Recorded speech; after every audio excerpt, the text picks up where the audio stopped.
नमस्कार मैत्रिणींनो, स्वागत आहे तुमचं आपल्या यूट्यूब चॅनलमध्ये। तर बघा, आज मी टिफिनसाठी मस्त अशी सुकी शिमला मिरचीची भाजी दाखवणार आहे। नक्की मैत्रिणींनो करून बघा। दिसायला तर एवढी छान दिसतेच ती, पण तेवढीच चवीला पण अप्रतिम लागते ही शिमला मिरचीची सुकी भाजी। नक्की मैत्रिणींनो तुम्ही करून बघा। साधी सिंपल म्हणजे रेसिपी आहे। आणि कसं शिमला मिरची सकाळच्या टिफिनच्या घाई असेल तर काही त्याला जास्त साहित्य पण लागत नाही आणि झटपट बनल्या जाते ही भाजी। तर इथे बघा मी तेल टाकून घेतलेलं आहे। तेल आपल्याला मस्त असं कडकडीत गरम होऊन द्यायचं आहे मैत्रिणींनो। त्यानंतर जिरं टाकायचं आहे आणि मोहरी टाकायची आहे। याच्यामध्ये थोडा तुम्ही लसूण पण बारीक चिरून टाकू शकता। तर मी तेल टाकून घेतलेलं आहे, जिरं टाकलेलं आहे, मोहरी टाकून घेतलेली आहे आणि मस्त असा बारीक चिरलेला आपल्याला थोडा कांदा ना थोडा जास्त टाकायचा आहे मैत्रिणींनो। कारण कसं जेवढा कांदा म्हणजे बारीक चिरलेला जास्त असेल ना, तर तेवढी आपली शिमला मिरचीची भाजी ना खूप छान लागते, एकदम टेस्टी लागते। आणि आपल्याला पाणी वगैरे काही टाकायचं नाही या भाजीमध्ये। फक्त आपल्याला ही भाजी वाफेवर शिजवून घ्यायची आहे। 2 ते 3 मिनटामध्ये लगेच वाफेवर शिजल्या जाते। झाकण नाही ठेवायचं आहे। झाकण ठेवलं ना की शिमला मिरचीचा जो हिरवेपणा आहे ना त्याचा कलर बदलला जातो, तर छान नाही दिसत ती भाजी। तर इथे बघा माझा कांदा परतून झालेला आहे, मीठ टाकून झालेलं आहे। त्यानंतर मी हळद टाकलेली आहे आणि आपला जो घरगुती मसाला असतो ना, कांदा खोबऱ्याचा म्हणा, गरम मसाला म्हणा, कोणता तुमच्याकडे जो अवेलेबल असेल तो मसाला टाका तुम्ही।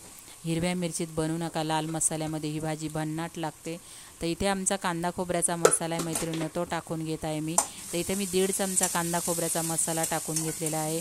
आणि शिमला मिरची मस्त तुम्हाला आवडेल तशी उभी म्हणा, आडवी एकदम बारीक अशी चिरून घ्यायची। कशी पण चिरली ना तर शिमला मिरची पटकन शिजल्या जाते।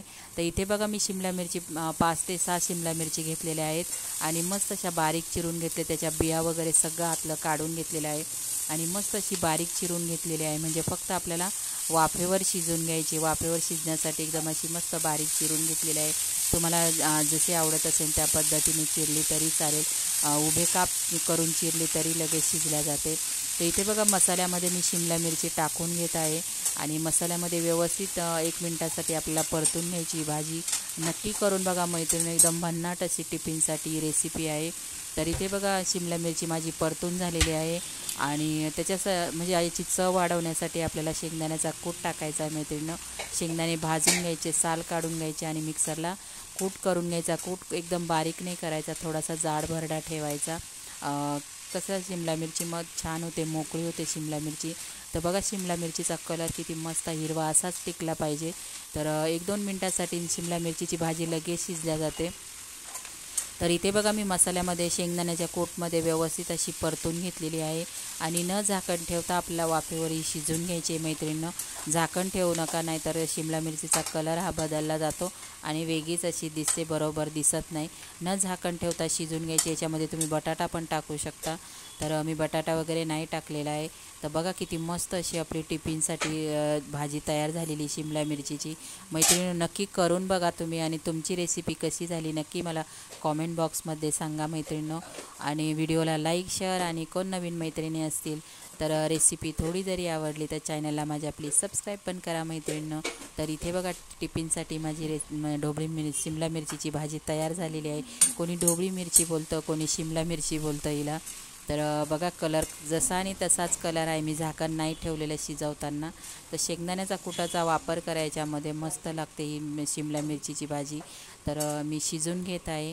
तर खरंच मैत्रिणींनो कशी वाटली माझी ही रेसिपी नक्की कॉमेंट करा। मी तुमच्या एका कॉमेंटची वाट बघते आणि व्हिडिओला प्लीज लाईक पण करा। तर इथे बघा झाकण ठेवलेलं आहे मी आणि माझी शिमला मिरची तयार झालेली आहे। म्हणजे मी वाफ आणण्यासाठी, फक्त एक वाफ आणण्यासाठी झाकण ठेवलेलं आहे। शिजवण्यासाठी झाकण नाही ठेवायचं आहे, फक्त एक वाफ आणून द्यायची। म्हणजे आपण जे मसाले, शेंगदाण्याचा कूट सगळं टाकले ना तर ते व्यवस्थित असं मिक्स झालं पाहिजे। तर बघा इथे रेडी झालेली आहे माझी भाजी। तर नक्की कॉमेंट करा कशी वाटली माझी रेसिपी। बाय मैत्रिणींनो, टेक केअर।